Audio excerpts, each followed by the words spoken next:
Hi everyone, எல்லோரும் எப்படி இருக்கீங்க? இன்றைக்கி நம்ம ஊடாங் சம்பல் செய்ய போகிறோம். ஓகே, இப்போ ஒரு இரும்பு சட்டியில் நல்லா எண்ணெய் நிறையா ஊற்றிடுவோம். ஏன்னா நம்ம ப்ரான்ஸை பொரிச்சு எடுக்க போகிறோம். இன்றைக்கி நான் ஒரு 1/2 kg ப்ரான் எடுத்திருக்கேன். அதை தோலை நீக்கிட்டு மஞ்சள் உப்பு போட்டு நல்லா அலசி வச்சுருக்கேன். இப்போ இதை நல்லா அந்த எண்ணெயில் கொட்டிட்டு ஒரு 2 நிமிஷம் போல் நல்லா பொரிச்சு எடுத்துடலாம். இந்த ப்ரானில் நான் மசாலாலாம் எதுவும் கலக்கலை, மஞ்சத்தூள் எதுவுமே கலக்கலை. தோலை உரிச்சிட்டு மஞ்சள் உப்பு போட்டு அலசிட்டு அப்படியே அதை எண்ணெயில் கொட்டி பொரிக்கிறேன். இப்போ அதை இப்போ எடுத்துருவோம். நல்லா எண்ணெயெல்லாம் வடிகட்டி எடுத்துகிட்டு அதே எண்ணெயை தான் நம்ம சம்பல் செய்கிறதுக்கு பாய்க்க போகிறோம்.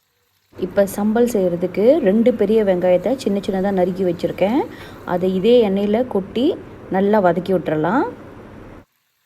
வெங்காயம் நல்லா 2 நிமிஷம் வதங்கினா போதும், ரொம்ப கலர் சேஞ்ச் ஆகிற அளவுக்கு வதங்க வேண்டாம். இப்போ நம்ம என்ன பண்ண போகிறதில்ல, ஜிஞ்சர் கார்லிக் பேஸ்ட் ஆட் பண்ணிக்கலாம். ஒரு 2 tablespoon ginger garlic paste add பண்ணிக்கலாம். ஆட் பண்ணிவிட்டு நல்லா வதக்கி விட்ருங்க. இதில் நான் ஒரு பச்சை மிளகாவை 4ஆக வெட்டி அதையும் இதில் ஆட் பண்ணிக்க போகிறேன். இதுக்கு காரம் அதிகமாக வேணும்னா நீங்கள் இதுக்கு பதிலாக 2-3 ஊசி மிளகா கூட சேர்த்துக்கலாம். இப்போ இதில் ஒரு டொமேட்டோ ஆட் பண்ணிக்கலாம். ஆட் பண்ணி நல்லா வதக்கி விட்டுறலாம் எல்லாத்தையும் எண்ணெயில். அடுப்பு மீடியம் ஃப்ளேமில் வச்சு வதக்கி விட்ருங்க. ஓகே, இப்போ நான் மிளகாத்தூள் ஆட் பண்ண போகிறேன். இன்றைக்கி சம்பலுக்கு நான் மிளகா சாந்து ஆட் பண்ணல, அதுக்கு பதிலாக மிளகாத்தூள் பாய்க்க போகிறேன். இது 6-7 டீஸ்பூன் மிளகாத்தூள் பாய்க்கிறேன். உங்கள்கிட்ட காஷ்மீரி மிளகாத்தூள் இருந்துச்சுன்னா இன்னும் கலர் நல்லாயிருக்கும். அப்படி அது இல்லைன்னா சாதாரண மிளகாத்தூளே பாய்க்கலாம். உங்கள் காரத்துக்கு ஏற்ற மாதிரி இந்த தூள் போட்டுக்குங்க. நான் 6 டீஸ்பூன் அளவுக்கு போட்டிருக்கேன். அப்புறம் 1 டீஸ்பூன் மஞ்சள்தூள் ஆட் பண்ணிக்கலாம். அடுப்பு கம்ப்ளீட்டாக லோ ஃப்ளேமில் வச்சுட்டு நல்லா எண்ணெயிலே இதை வதக்கி விட்டுறலாம். தண்ணி எதுவும் ஆட் பண்ணக்கூடாது. எண்ணெயிலே நல்லா 1 நிமிஷம் போல் வதக்கி விட்டுறலாம். அப்புறம் இது கருகாமல் இருக்கிறதுக்கு லேசாக கொஞ்சம் தண்ணி ஆட் பண்ணி கொதிக்க விட்டுறலாம்.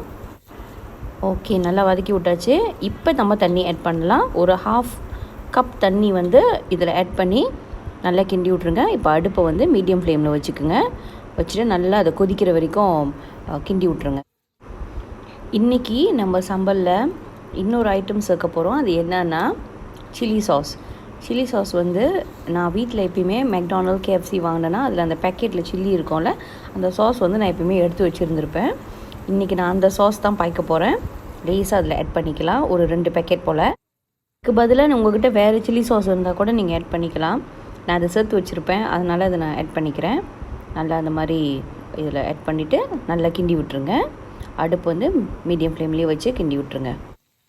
சில்லி சாஸ் ஒரு மாதிரி இனிப்பு தன்மை கொடுக்கும் இதில் ஆட் பண்ணதுக்கப்புறம். அதனால் சம்பலில் யூஸ்வலாக நம்ம டேஸ்ட் பேலன்ஸ் பண்ணுறதுக்கு சுகர் போடுவோம்ல, இன்றைக்கி நம்ம அதை பாய்க்க மாட்டோம் அந்த சில்லி சாஸோடு. சரி, இப்போ நம்ம என்ன பண்ணுவோம், உப்பு அளவு பார்த்துட்டு தேவையான அளவுக்கு உப்பு ஆட் பண்ணிக்கலாம். ஓகே, இப்போ நம்ம சம்பல் நல்லா செமி ட்ரையாக அழகாக ரெடி ஆயிடுச்சு. இப்போ நம்ம என்ன செய்யலாம், ஆரம்பத்தில் பொரிச்சு வச்சுருந்தோம்ல அந்த ப்ரான்ஸ், அதை அப்படியே இந்த சம்பலில் ஆட் பண்ணிடலாம். ஆட் பண்ணி நல்லா கிண்டி விட்ருங்க. அந்த சம்பல் எல்லா பக்கட்டும் நல்லா படுற மாதிரி நல்லா திருப்பி விட்ருங்க. சம்பல் செய்யும் போது இதுக்கு மெயினாக உள்ளது எண்ணெய் அளவு. எண்ணெய் சம்பலுக்கு எப்பயுமே எண்ணெய் கொஞ்சம் கூட இருக்கணும். எண்ணெய் குறவாக இருந்துச்சுன்னா நல்லா இருக்காது.